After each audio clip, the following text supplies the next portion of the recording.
পশ্চিম মেদিনীপুরে প্রায় ৪৪,০০০ ভোটারের হদিশ নেই। জেলা প্রশাসনের খাতায় এরা অ্যাবসেন্ট বা আনট্রেসেবল ভোটার হিসেবে চিহ্নিত। এর মধ্যে শুধু খড়গপুর শহরে প্রায় ২৫,০০০ আর মেদিনীপুর শহরে প্রায় ৫,০০০ ভোটারের খোঁজ মেলেনি।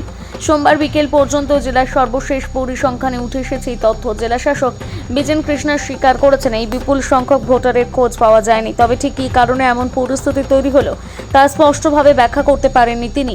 এই ইস্যুতে রাজনৈতিক মহলে শুরু হয়েছে তীব্র চর্চা। বিজেপির অভিযোগ, এই বিপুল সংখ্যক ভুয়ো ভোটারদের ভরসাতে এতদিন তৃণমূল ভোটে জিতেছে। অন্যদিকে তৃণমূলের দাবি, নির্বাচন কমিশন অতি কম সময়ে এসআইআর এর কাজ করতে বলায় বিএলওরা বহু বাড়িতে পৌঁছতে পারেনি, তাই অনেক ভোটারের হদিশ মিলছে না। জেলা শাসক আরও জানায়, সোমবার পর্যন্ত জেলায় মৃত ভোটারের সংখ্যা প্রায় ৮৪,৪০০ জন। পাশাপাশি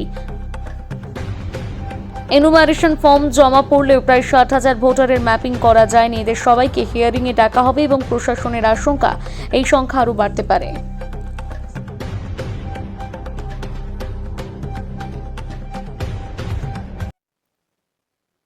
আজ পর্যন্ত আমাদের জেলাতে ৪,৩৩৩টি পোলিং স্টেশন রয়েছে। এবার এটা বাড়ানোর সম্ভাবনা রয়েছে। যেখানে যেখানে ১২০০-র উপরে ১২০০ টাচ করবে, সেটা ভেঙে দুটো পার্ট করতে হবে। সেটা কত হবে সেটা এখনো আমরা সঠিক বলতে পারছি না, কারণ এসআইআর চলছে। এসআইআর পরে কয়েকটা মানে কমতে পারে বা বাড়তে পারে, সেটা বলা মুশকিল আছে। আমরা এখন পর্যন্ত ৫,০২১টা ধরে এগোচ্ছি, ৫,০২১টি পোলিং স্টেশন ধরে এগোচ্ছি এবং আহ, তার একটা পার্সেন্টেজ বাফার রাখবো, কয়েকটা খারাপ হয়ে যাবে। আমাদের ইলেকশনে যাওয়ার সময় আমাদের কাছে প্রায় 130% সিইউ, 130% ব্যালট ইউনিট এবং 140% ভিভিপ্যাট আমাদের হাতে থাকা উচিত। ওই একটা টার্গেট নিয়ে আমরা এগোচ্ছি। যদি শর্টফল পড়ে আমরা অন্য জায়গা থেকে আবার আনাবো, আবার এফএসসি করে রেডি করে রাখবো। এর যে পদ্ধতি হচ্ছে, টোটাল প্রত্যেকটি মেশিনে মানে টোটাল আমরা না 5% মক পোল করবো। মানে 1% অফ দ্য মেশিনে ১২০০ করে ভোট। টোটাল যে মেশিনে 1% অফ দ্য মেশিনকে নিয়ে ১২০০ ভোট ওখানে মক পোল করে দেখবো, তাতে রেজাল্ট ঠিকঠাক আসছে কিনা। 2%কে ১,০০০ ভোট দেবো, আর বাকি 2% মেশিনে ৫০০ করে ভোট। টোটাল যে 5% মেশিনের উপরে আমরা মক পোলও করে দেখা হবে, সেটা র্যান্ডামলি সিলেক্ট করা হবে তাহলে কোন কোনটা আছে। মানে ওভারঅল প্রসেস হচ্ছে ইভিএম যেন বিধানসভা নির্বাচনের জন্য প্রস্তুত করে রাখা। যে এফএলসি ওকে মেশিনগুলো আবার যাবে ওয়্যারহাউসে, এবং যখন কমিশনিং হবে মানে যে প্রার্থী ঠিক হওয়ার পরে যখন কমিশনিং প্রসেস যাবে, ব্যালট পেপার সেট করার সময় এই মেশিনের উপরে সেট করা হবে। ঠিক আছে, কি কারণ সেটা তো বলা মুশকিল আছে, বিভিন্ন কারণ হতে পারে। একটাই কারণ ওই জন্য আমরা যে আনট্রেসেবল বলে একটা একটা ব্র্যাকেটে নিয়ে এসেছি। যে আনকালেক্টেবল ফর্মস যেটা বলছে, যে ফর্মস আমরা হয়তো দিতে পারিনি বা দিয়ে আমরা তুলে আনতে পারিনি, এখন 4টে কারণে, শুধুমাত্র আমাদের জেলা নয়, আমাদের রাজ্য নয়, গোটা এসআইআর প্রসেসে 4টে কারণে 4টে মানে খাতায় ভাগ করেছে। একটা হচ্ছে অ্যাবসেন্ট, শিফটেড পার্মানেন্টলি, মানে absent be shift permanently shifted, dead এবং ডুপ্লিকেট, এএসডিডি বলে। এই 4টের মধ্যে যদি আনট্রেসেবল মানে ওনারা আবার কোথায় গেল সেটা লোকালি খুঁজেও কোনো উত্তরটা পেল না। ওকে, এবার মানে যাদেরকে আমরা অ্যাবসেন্ট বলি, যদি লোকালি খোঁজার পরে মানে আমাদের এটা এটা জেনে গেলাম কি ওনারা এখানে ছিল কিন্তু 1 বছর আগে এখান থেকে ট্রান্সফার হয়ে অন্য জায়গাতে চলে গেছে, যদি লোকালি বিএলও খুঁজে ওই ওই ইনফরমেশনটা যদি বের করতে পারলে তাদেরকে আমরা বলি শিফটেড, পার্মানেন্টলি শিফটেড। কিন্তু লোকালি কেউ বলতে পারছে না, ফোনে যোগাযোগ করতে পারছে না, বাড়িতেও খুঁজে পাচ্ছে না, তাদেরকে আমরা অ্যাবসেন্ট হিসাবেই দেখাতে পারি।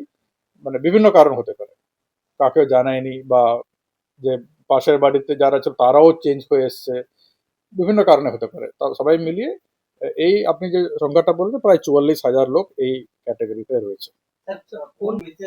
খড়গপুরে বেশি আছে, খড়গপুরে এই একটা ক্যাটাগরি 25,০০০ আছে। টোটাল আমাদের এই 4টে ক্যাটাগরি মিলিয়ে এখন পর্যন্ত 2,04,000-এর উপরে লোক আছে এই 4টে ক্যাটাগরি মিলিয়ে। যদি ওনারা মানে এনকোয়ারি করে জেনে গেল ডেড, তাহলে ডেড লিখবে। যেটা শিফটেড যদি জেনে গেল তাহলে শিফটেড লিখবে। কেউ বলবে আমি দিচ্ছি না কারণ আমার ভোট অন্য একটা জায়গাতে অলরেডি আছে, আমি ইলেক্টেড হিসাবে, তো এটা আমার ডুপ্লিকেট, তাহলে ডুপ্লিকেট লিখবে। যদি এই তিনটেতে হচ্ছে না আর কোনো কারণ খুঁজে পাচ্ছে না, যেমন আমি একটু আগে বললাম, তাতে আহ, এখন পর্যন্ত মাত্র 23টি বুথে আছে, ডেড ভোটার এখনো আহ, মানে পায়নি।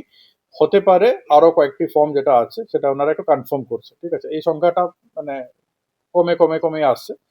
আর এর অন্য একটা কারণও হতে পারে, যেখানে বিএলওরা নর্মাল এসআরইআর প্রসেসে এবং কন্টিনিউয়াস আপডেশনে এমন বিএলওরা আছে কি একদম ধরে ধরে যেখানে যেখানে একটা একটা করে ডেথ হচ্ছে তখন মানে লিস্ট থেকে মানে ডিলিট করাচ্ছে। এমনও কয়েকজন বিএলও আছে যারা খুব অ্যাক্টিভ আছে। ওনাদের এরিয়াতে কি হয়, ডেথের ফিগার এমনিতেও নর্মালি কম থাকে। বিএলও যদি অ্যাক্টিভ না হয় তাহলে জমে থাকবে, 5 বছর আগে যার যে ডেথ হয়েছিল তার নামটাও রোলে থাকতে পারে। তো এর জন্য হতে পারে এই 23টি আছে, মেবি আরো কমাতে পারে, ঠিক আছে। আমরা এটা বলেছি ভালো করে দেখার জন্য।